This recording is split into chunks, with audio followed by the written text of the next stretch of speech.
विरोधकांचा आज सत्याचा मोर्चा पार पडतोय आणि या मोर्चामध्ये राष्ट्रवादी काँग्रेस, शरदचंद्र पवार पक्षाचे प्रमुख शरद पवार, रोहित पवार ही सर्व मंडळी उपस्थित राहणार आहेत। रोहित पवार आपल्यासोबत आहेत। आज सत्याचा मोर्चा तुम्ही काढताय, परंतु जयकुमार गोरेंचं असं म्हणणं आहे की जे त्यांची बुद्धी चोरी झालेली आहे असे लोक आज मोर्चा काढतात। ते कोणाबद्दल बोलतात मला माहीत नाही। एकतर गोरेंचे स्टेटमेंट आणि गोरेंचा इतिहास जर आपण बघितला तर फारच तो काळा आणि उघडा इतिहास आहे हे आपल्या सगळ्यांना तिथं माहिती आहे। कालच त्यांनी ज्या मुंडे डॉक्टर आहेत त्यांच्याबद्दलचं अतिशय आक्षेपाई स्टेटमेंट काल त्यांनी दिलेलं आहे। ज्या माणसाला महिलांबद्दल कसं बोलायचं, काय करायचं, कशा पद्धतीने राजकारण करायचं हे माहीत नाही अशांनी इतर पक्षातल्या मोठ्या नेत्यांबद्दल बोलू नये असं मला वाटतं। कारण का स्वतःच्या काळ्या आणि उघड्या इतिहासाबद्दल त्यांनी थोडासा विचार करावा। तुम्ही काय या सगळ्या विषयासंदर्भात बोलणार आहे? काही गोष्टी त्यांच्या मागच्या काळात ज्या समोर आल्या होत्या नाही, त्या येणाऱ्या अधिवेशनामध्ये मी बोलेल, कारण माझ्यावर त्यांनी हक्कभंग आणला होता। तर ते हक्कभंग चर्चेत कधी येतोय माझा सुद्धा आणि त्यांचा सुद्धा याची मी वाट बघतो। आज या मोर्चाच्या निमित्तानं तुम्ही सगळे विरोधक एकत्र येत असला तरी काँग्रेसच्या सहभागासंदर्भातच प्रश्नचिन्ह निर्माण होत आहे। ना त्यांचे झेंडे पाहायला मिळत आहेत, ना त्यांचे नेते स्पष्टता आणतायत की आम्ही मोर्चात सहभागी होणार आहोत। खरं तर काल परवा त्यांचे जे प्रदेश अध्यक्ष आहेत सपकाळ साहेब त्यांनी स्टेटमेंट दिलं होतं की आम्ही सहभागी होणार। आता जर प्रदेशाध्यक्षांनी स्टेटमेंट दिलं असेल आम्ही सहभागी होणार तर मग होतील अशी अपेक्षा आहे। शेवटी मोर्चा हा लोकशाही वाचवण्यासाठी आहे। पक्ष बघण्यापेक्षा आपण कुठल्या विचारासाठी कशासाठी लढत आहोत हे बघणं जास्त महत्त्वाचं आहे। अपेक्षा करूया सर्वच पक्ष या लढ्यामध्ये पाऊस असताना सुद्धा येतील। असं कुठेतरी एक चर्चा राजकारणामध्ये आहे, बिहारच्या निवडणुकीमध्ये राज ठाकरेंच्या भूमिकेमुळे काँग्रेसच्या मतांवर परिणाम होऊ शकतो आणि त्यामुळे काँग्रेसचे नेते जे आहेत ते कुठेतरी अंतर या मोर्चापासून राखत आहे। नाही, तसं आपल्याला सांगता येणार नाही।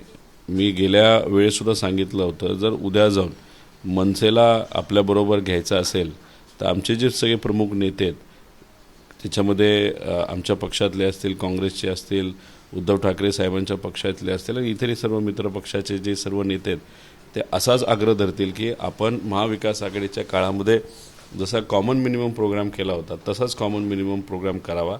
काय बोलायचं, कसं वागायचं, कसं महाराष्ट्राला विकसित करायचं, मुंबईला विकसित करायचं यासाठी काही गोष्टी आपल्याला पेपरवर आणाव्या लागतील। जसं आम्ही महाविकास आघाडीच्या काळामध्ये आणलं आणि त्यानंतर तुम्ही बघितलं असेल कोणाकडनंही चुकीचे स्टेटमेंट तिथं गेले नाही। काम करत असताना आम्ही सर्वजण एका विचाराने एका दमाने महाराष्ट्राच्या हिताने तिथं काम केलं। असं जर तिथं एखादा कॉमन मिनिमम प्रोग्राम होत असेल तर काँग्रेसला अडचण नसावी असं वाटतं। रोहित पवारांची काय भूमिका आहे? महाराष्ट्र नवनिर्माण सेना या महाविकास आघाडीत सहभागी झाली पाहिजे का? कारण तुमचे कार्यकर्ते खास करून मुंबईच्या कार्यकर्त्यांना महाराष्ट्र नवनिर्माण सेनेला सोबत घेण्यासंदर्भामध्ये आवाज उठवला होता। त्यांचं असं म्हणणं होतं की यामुळे आपल्याला अडचणी होऊ शकतात। आमचं एकच मत आहे की भाजप आर्थिक दृष्टिकोनातून व इतरही सर्व गोष्टीत अतिशय मोठा पक्ष आहे। ज्या पद्धतीचं राजकारण ते करत आहेत, खालच्या लेवलला जाऊन ते राजकारण करत आहेत, व्यक्तिगत लेवलला लोकांना जाऊन ते टार्गेट करत आहेत। त्याच्याचबरोबर गुंडांचा वापर, पैशाचा वापर, लोकशाही मारण्याचा प्रयत्न तिथं केला जातो। हे जे काही पक्ष असतं जसं मनसे त्याच्यामध्ये काही प्रमाणात विचारामध्ये आपल्यामध्ये भेदभाव असू शकतो, पण जेव्हा मोठा विषय असतो, लोकशाही वाचवण्याचा, संविधान वाचवण्याचा विषय असतो, तेव्हा काही वेळेस आपल्याला 2 पावलं मागेही जावं लागतं 5 पावलं पुढं जाण्यासाठी। आणि मग याच्यातच एक मोठा विषय नाही तर मोठा जो विचार आहे तो आपण वाचू शकतो। अशी जर करण्याची वेळ आली आणि त्यावेळेस जर मनसेंची मदत आपल्याला घ्यावी लागली तर घ्यायला काही हरकत नसावी असं कार्यकर्ता म्हणून वाटतो। शेवटी निर्णय हा आमचे प्रमुख नेते त्या ठिकाणी घेत असतात। पावसाचा आणि तुमचा जुना संबंध आहे। आज पावसाचं सावट आहे मोर्चावर, मोठ्या प्रमाणामध्ये सकाळपासून पाऊस कोसळतो। पाऊस खूपच जास्त आहे आणि काल रात्रीपासून पाऊस सुरू आहे। तरी सुद्धा आम्ही भाड्यावर लोक आणत नसतो, लोक स्वतःहून तिथे येत असतात। त्यामुळे गर्दीची काय तसं टेन्शन नाही, लोक येतील, अडचणी होतीलच। बरेच लोक राज्यातून ठिकठिकाणावरून येत आहेत, ते पुण्याच्या इथंच थोडेसे अडकले आहेत, मध्ये लोणावळ्यात ते अडकलेले आहेत। पोचतील नाही पोचतील माहीत नाही, पण जे काही पोचतील ते नक्कीच तो आकडा मोठा असेल। चंद्रकांत पाटलांचं एक वक्तव्य आलं आणि कुठंतरी पुन्हा एकदा राजकीय वर्तुळामध्ये एक वेगळ्या चर्चा सुरू झालेल्या आहेत. शरद पवारांची राष्ट्रवादी, खरी राष्ट्रवादी, शिवसेना उद्धव ठाकरेंचे, अशा पद्धतीचं त्यांचं स्टेटमेंट आहे. ते खरंच स्टेटमेंट आहे ना, त्यांच्या मनामध्ये होतं ते मुखामध्ये आलं असं आपल्याला म्हणावं लागेल. आणि कदाचित असं म्हणतात ना, जे सत्तेत आहेत भाजपमध्ये त्यांना सुप्रीम कोर्टाच्या मनामध्ये काय याचा आधीच अंदाज तिथे येतो. पुढच्या काही महिन्यांमध्ये उद्धव ठाकरे साहेबांची आणि आमची एक लढाई आहे त्या चिन्हासाठी, म्हणजे आम्ही घड्याळासाठी आणि उद्धव ठाकरे साहेब हे धनुष्यबाणासाठी. आणि चंद्रकांत दादांना आतून माहीत असावं की हो हे दोघं जिंकू शकतात. त्यामुळे ओरिजिनल राष्ट्रवादी हे पवार साहेबांची आणि उद्धव ठाकरे साहेबांची हे ते बोलून गेले. आणि दुसरं एक तुम्ही समजून घ्या की ते स्वतः प्रामाणिक बी जे पीचे कार्यकर्ते आहेत, सुरुवातीपासून बी जे पी बरोबर आहेत. आणि मग असे प्रामाणिक कार्यकर्ते बी जे पीचे जे आहेत ते खरेही बोलतात. हे आपण पूर्वीसुद्धा अटल बिहारी वाजपेयी आणि प्रमोद महाजन साहेब असतील, मुंडे साहेब असतील यांच्या माध्यमातून तिथं बघितलेलं आहे. पण ते बोलत असताना एक चूक मात्र त्यांनी तिथं केली. त्यांनी काय सांगितली, त्यांचा जो भाजपचा पक्ष आहे हा कार्यकर्त्यांचा पक्ष आहे. हे साफ चूक आहे. त्यांच्या पक्षामध्ये आता सर्व नेते जर आपण बघितले ते भाजपचे कुठे आहेत? ज्यांना ज्यांना पदं आणि मंत्रिपदं मिळाली हे सगळे इम्पोर्टेड लोक आहेत. आमच्याकडनं तरी इम्पोर्ट केलेले आहेत, नाही तर काँग्रेसकडनं तरी केलेले आहेत. त्यामुळे त्या बाबतीत मात्र चंद्रकांतदादा पाटील साहेब कुठेतरी चुकले. पण साहेबांच्या आणि उद्धव ठाकरे साहेबांच्या बाबतीत ते खरं बोलले. म्हणजे या निमित्तानं असं म्हणायचं, तुम्ही सातत्यानं दावा करता की राष्ट्रवादी जे अजित पवारांकडे सध्या आहे किंवा एकनाथ शिंदेची शिवसेना आहे, 2029 पर्यंत तुम्हाला ती संपलेली दिसेल, त्यांना उमेदवार सुद्धा मिळायचा नाही, अशा पद्धतीची परिस्थिती निर्माण होऊ शकतं. कुठंतरी या निमित्तानं आता याची सुरुवात झाली आहे. लोकल बॉडी इलेक्शन म्हणजे मुंबईचं इलेक्शन सगळ्यात शेवट असणार आहे. सुरुवात आता नगरपालिका, नगरपंचायत, नगर परिषदपासून होईल, जिल्हा परिषद, आणि मग सगळ्यात शेवट महानगरपालिका तर मुंबई. ती जशी होईल तशी एक अशी परिस्थिती येईल की या दोघांना म्हणजे अजितदादांना त्यांचा पक्ष हा बी जे पीबरोबर विलीन करावा लागेल आणि एकनाथ शिंदे साहेबांना त्यांचा पक्ष हा बी जे पीवरून विलीन करावा लागेल. त्यांना दुसरा कुठलाही पर्याय राहणार नाही. नाहीतर परत एकदा त्या 100 ठिकाणी म्हणजे ह्या दोघांचे जे काही आमदार आहेत त्या ठिकाणी रिइलेक्शन होण्याची संभावना आहे. बी जे पी कसं ना कसं ना यांना गुडघ्यावर आणतील, ऑपरेशन लोटस 2 करतील आणि ह्यांना अडचणीत आणून यांच्या सगळ्या आमदारांना आपल्या पक्षामध्ये तिथं घेतील आणि यांना तसंच वाऱ्यावर सोडतील. याचा अंदाज काही दिवसांपूर्वी जेव्हा अमित शाह साहेब आले होते त्यांनी सांगितलं होतं की आता आम्हाला कुबड्यांची जरूरत नाही. म्हणजे ह्यांना काय लेवलला काय लायकीत ठेवलं आहे तर कुबड्यांपुरतं ठेवलं आहे असं आपल्याला म्हणावं लागेल. शेवटचा प्रश्न, ऑलिम्पिक असोसिएशनची निवडणूक उद्या पार पडते. अजित पवार विरुद्ध मुरलीधर मोहोळ अशा पद्धतीची ही निवडणूक आहे. या निवडणुकीमध्ये मुरलीधर मोहोळ यांच्या पॅनलकडून अजित पवारांवर आरोप करण्यात आलेत. 13.5 कोटींचा भ्रष्टाचार त्यांची समिती आहे त्या समितीने केलेला आहे. तुम्ही देखील खेळाशी संबंधित आहात, तुमच्यापर्यंत काय माहिती आहे? काही भ्रष्टाचाराची प्रकरण तुमच्याकडे आलेत का? एक तर मुरली मोहोळ साहेब जे आहेत ते या असोसिएशनमध्ये येत असताना म्हणजे वोटिंग राईट कदाचित त्यांनी रेसलिंग असोसिएशनकडनं घेतलेला आहे. तिथंसुद्धा त्यांनी चोरीच केली आहे. स्वतः चोरीच्या मार्गाने या ऑलिम्पिक इलेक्शनमध्ये ते जर स्वतः सहभाग घेत असतील तर मग करप्शन हा विषय आपल्याला बघावा लागेल.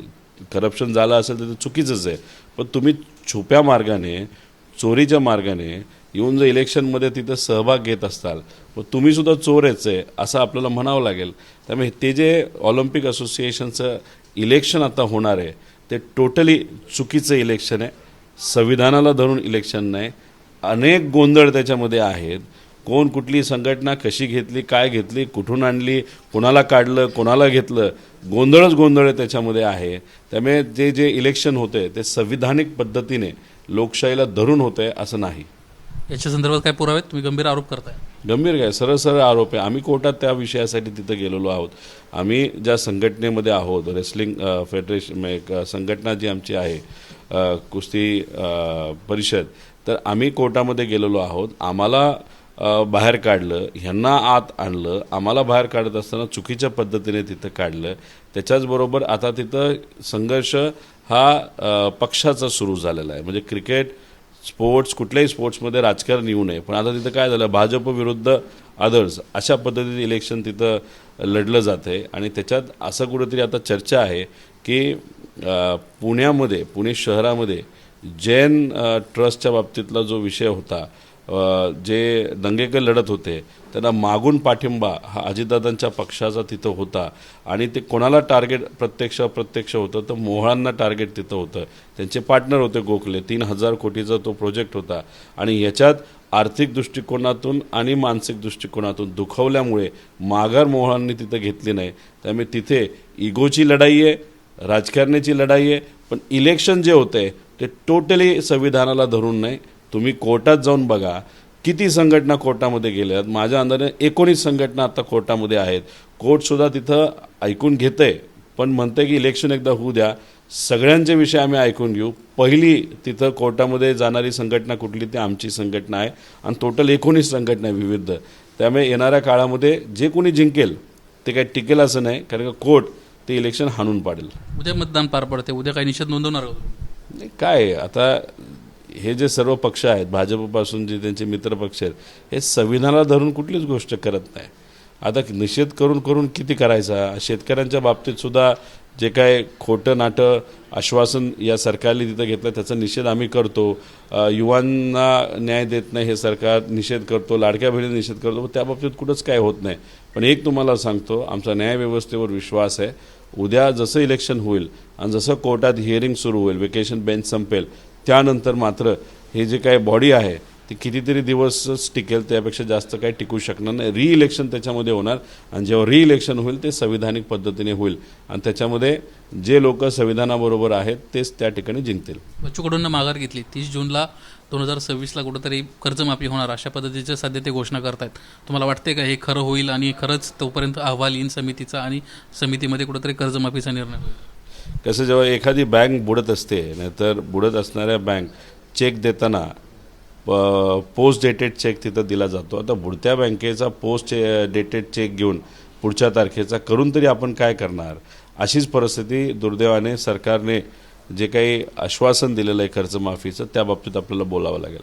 बच्चू कडू साहेबांबरोबर इतरही जे सर्व मोठे नेते होते प्रामाणिकपणे लढले, पण लढले आणि त्यांचा त्या लढाईमध्ये विजयसुद्धा झाला. पण तहात जेव्हा चर्चेला ते गेले होते, देवेंद्र फडणवीस साहेब तिथं होते, इतरही सर्व नेते होते, त्या चर्चेमध्ये त्या तहात मात्र आपण सर्व हारलेलो आहोत. तुम्ही 9 महिने पुढेची तारीख, कारण का हे जूनपर्यंत चर्चा होणार, समिती होणार, त्यानंतर तो प्रस्ताव येणार, तर तो एक्सेप्ट होणार, म्हणजे करता 2029पर्यंत असंच खेचत जाणार ह्या सगळ्या गोष्टी. त्यामुळे आमचं मत असं होतं की बच्चू कडू साहेबांपासून सर्व नेते जेव्हा चर्चेला तिथं गेले होते तेव्हा त्यांनी तारीख या अधिवेशनाच्या आधीची घ्यायला पाहिजे होती. पण कुठंतरी चाणक्य नेतेच्या गोंधळामध्ये ह्या सर्व नेत्यांना तिथं काही गोष्टी स्वीकाराव्या लागल्या. पण बाहेर आल्यानंतर कदाचित त्यांना जाणवलं असेल काहीतरी वेगळं आणि चुकीचं झालेलं आहे. कारण शेतकरी नाराज, लढा मनापासून प्रामाणिकपणे तिथं लढला असला तरी हे जे काही समिती आहे ती काही लोक निर्णय देणार नाही. विधानसभेचं 2029चं इलेक्शन त्याच्या आधी हे कर्जमाफी करतील. त्यामुळे आम्ही त्या निकालावर, त्या निर्णयावर नाराज आहोत. त्याचा निषेध, सरकारचा निषेध त्या ठिकाणी करतो आणि या बाबतीत आम्ही काय करणार आहे येत्या काळामध्ये नक्कीच एक भूमिका तिथं स्पष्ट करू. शेवटचा प्रश्न, नवी मुंबईच्या तुमच्या प्रकरणाचं पुढं काय झालं?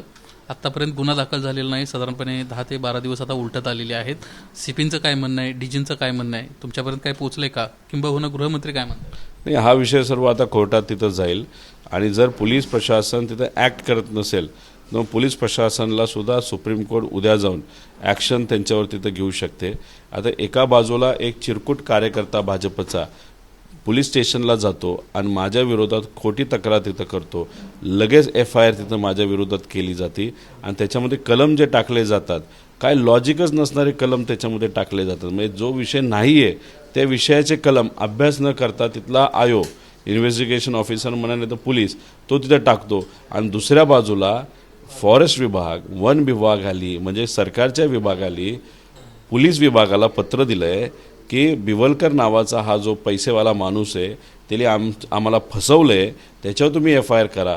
तिथं डिपार्टमेंट, गव्हर्नमेंटचं डिपार्टमेंट पत्र देऊनसुद्धा जर FIR होत नसेल तर हा सगळा गोंधळच ना. म्हणजे आम्ही सरकारच्या विरोधात बोलतो, एका सेकंदात तिथं FIR आमच्या विरोधात घेतली जाते आणि दुसऱ्या बाजूला एका विभागाला एक माणूस गंडवतो आणि विभाग सांगते पोलिसांना की बाबा ह्याच्यावर कारवाई करा, तिथं कारवाई केली जात नसेल. आता वरच्या लेवलला म्हणजे शिरसाटांच्या लेवलला पैशाचा व्यवहार 100% तिथं झालेला आहे. आता तो अधिकाऱ्यांच्या लेवलला आता नवीन झाला आहे का आणि त्यामुळे ते FIR घेत नाहीत का त्यांच्यावर होम डिपार्टमेंटचं प्रेशर आहे हे मात्र अजून आपल्याला कळत नाही. पण न्याय मिळाल्याशिवाय राहणार नाही. गृहमंत्र्यांना काय विचारत नाही तुम्ही? वेळ मिळाली पाहिजे. मागितली का? सोशल मीडियावर ते ॲक्टिव्ह आहेत. सोशल मीडियावर मी तिथं वेळ मागितलेली आहे. त्यांनी मीडियाच्या समोरच तिथं बोलले होते ना, पुरावे रोहित पवारांनी पुरावे द्या. आम्ही सगळे पुरावे दिले. कोर्टाचा निकाल तिथं दिला. ट्विटरवर आम्ही तिथं वेळ मागितलेली सोशल मीडियावर.